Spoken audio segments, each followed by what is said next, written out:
আসসালামু আলাইকুম। আমি এটার মধ্যে মরিচের গুঁড়া, হলুদের গুঁড়া, লবণ দিয়ে হাঁসের মাংস মেখে নিচ্ছি। আমি রান্না করে ফেলবো আজকে হাঁসের মাংস। হাঁসের মাংসটা এভাবে একটু মেখে নিতে হয়, আর ধুয়ে নিয়েছি এবং সিরকা দিয়ে কতক্ষণ ভিজিয়ে রেখেছিলাম। আপনারা একটু ভিজিয়ে নেবেন। হাঁসের মাংস অনেকে বলে গন্ধ আসে, কিন্তু আমার কাছে আসে না। আমি অনেক সুন্দর করে হাঁসের মাংস রান্না করি। প্যানে তেল দিয়ে দিলাম। তেলটা একটু গরম হওয়া পর্যন্ত অপেক্ষা করতে হবে।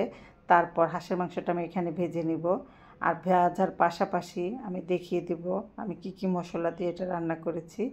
আর এই যে দেখুন, হাঁসের মাংসটা আমি দিয়ে দিলাম। আস্তে আস্তে বিছিয়ে বিছিয়ে দেব এবং একটু একটু করে দিয়ে একটু অপেক্ষা করব। এই যে অপেক্ষা করছে। আসলে লং ভিডিওগুলো একটু অপেক্ষা করতে হয়। ধুমধাম করে দিয়ে ধুমধাম করে রান্না করা আর ধুমধাম করে কিছু সামনে পরিবেশন করা, এটাই তো মহিলাদের কাজ। আর এখানে মরিচের গুঁড়া, গরম মশলা, রসুন পেস্ট, আস্ত রসুন, পেঁয়াজ, মরিচের গুঁড়া, হলুদের গুঁড়া, ধনের গুঁড়া এগুলো দিলাম। আর একটা প্যানে তেল দিয়ে দিলাম। এদিকে আমার হাঁসের মাংস ভাজা হয়ে গেলো। হাঁসের মাংস একটু তেল ছিল, সেটা দিয়ে দিলাম। তেজপাতা দিয়ে দিলাম, এলাচ দিয়ে দিলাম। এখন দিয়ে দিব দারচিনি আর এলাচ দিয়ে দিলাম, লবঙ্গ দিয়ে দিলাম, পেঁয়াজ কুচি দিয়ে দিলাম। এটা নেড়ে চেড়ে একটু লাল করে নিতে হবে। লাল করা অবধি অপেক্ষা করতে হবে। আসলে আমাদের রান্নাটা একটা শিল্প। এই শিল্পটা ধরে রাখতে হলে আস্তে ধীরে রান্না করতে হয়। আর রান্নাটা যখন করবেন তখন মনোযোগ সহকারেই করতে হবে। আর এর জন্য আমি এটাকে এই যে একটু ভেজে ভেজে নিচ্ছি। আর এখানে দিয়ে দিলাম একটু আদা পেস্ট, একটু পেঁয়াজ পেস্ট আর একটু রসুন পেস্ট। এইভাবে করে দিয়ে নেড়ে চেড়ে স্মেলটা যাতে চলে যায় মশলার, তার জন্য অপেক্ষা করছি।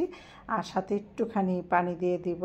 পানি দিলে স্মেলটা আরও তাড়াতাড়ি চলে যায়। সেই সাথে আমি দিয়ে দিলাম একটু ধনিয়ার গুঁড়া, একটু দিয়ে দিব মরিচের গুঁড়া, হলুদের গুঁড়া, সাথে পানি।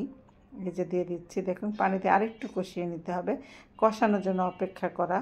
তারপরে এই যে দেখুন দিচ্ছি, এই যে মরিচের গুঁড়া যেটা বললাম সেটা, এখন হলুদের গুঁড়া আর এই যে ধনিয়ার গুঁড়া দিয়ে দিলাম। দিয়ে এগুলোকে আস্তে আস্তে নেড়ে চেড়ে মিশিয়ে নিব। আর একটু ওই যে হাতের জল ধোয়া, পিরিচ ধোয়ার মিষ্টি পানিটা দিয়ে দিলাম। সেই মিষ্টি পানিটার জন্য রান্নাটা অবশ্যই অনেক টেস্টি হয়ে যায়।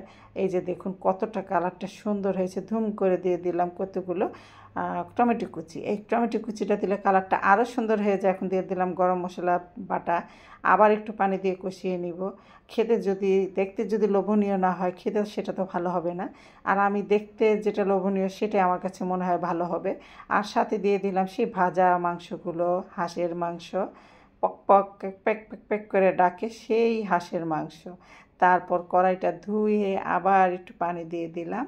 পানি দিয়ে এটাকে আবার কতক্ষণ করে কষিয়ে নেব। তারপর দিয়ে দিলাম একটু নারকেল পেস্ট আমার অল্প ছিল, যদি বেশি থাকতো আর একটু দিতাম।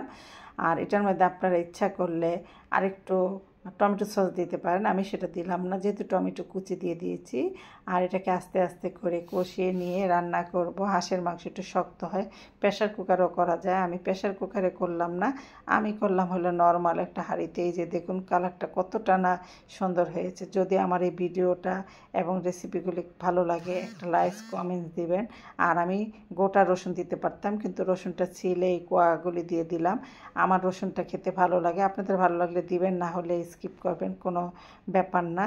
আর আমাকে অবশ্যই একটা লাইক কমেন্টস দিবেন। আর আমার একটা ইউটিউব চ্যানেল আছে, সেখানে সাবস্ক্রাইব করবেন। এই যে কিছুক্ষণ ঢেকে দিয়ে অপেক্ষা করলাম। অপেক্ষা করার পর আবার ফিরে চলে আসলাম। এসে আবার একটুখানি পানি দিয়ে দিলাম। আর সেই সাথে আমার মাংসটা সিদ্ধ হয়ে গিয়েছে এবং রান্নাও হয়ে গিয়েছে। আর জিরার গুঁড়া দিয়ে নামিয়ে নিলাম।